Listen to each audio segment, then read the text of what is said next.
Imagine, it's May 2026.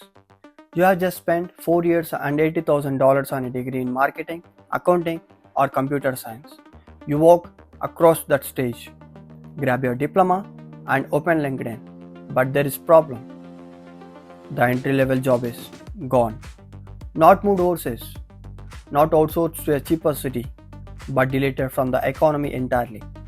In 2023, we played with chatbots. In 2026, those bots became agents, and they just took the bottom rung of the American professional ladder with them. To understand how we got here, we have to look back. For 30 years, the entry-level job was a rite of passage. It was where you learn the ropes by doing the grunt work, sorting data, writing basic code, or drafting emails. In 2024, AI was a tool. You had to tell it what to do. But by late 2025, the architecture shifted.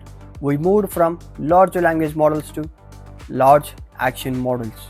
AI stopped being a librarian you asked questions to and started being a co-worker who just did the work.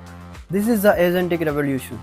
In 2026, US companies began deploying agent clusters. An AI agent doesn't just write a social media post.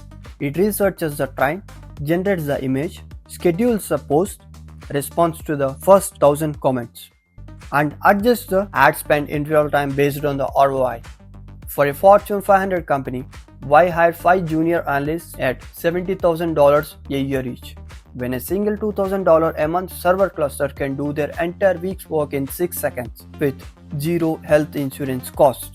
But there is a dark side to this efficiency. If there are no entry-level jobs, how do you get experience to become a senior leader? We are effectively cutting the bottom of the pyramids.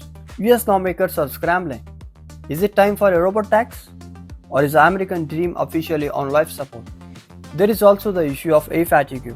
Customers are starting to realize they haven't spoke to a real human in months.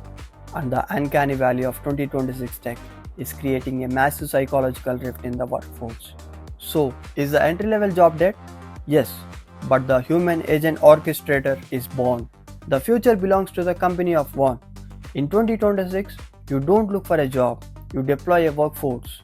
The revolution didn't just take away the bottom rung, it gave you the power to build your own ladder.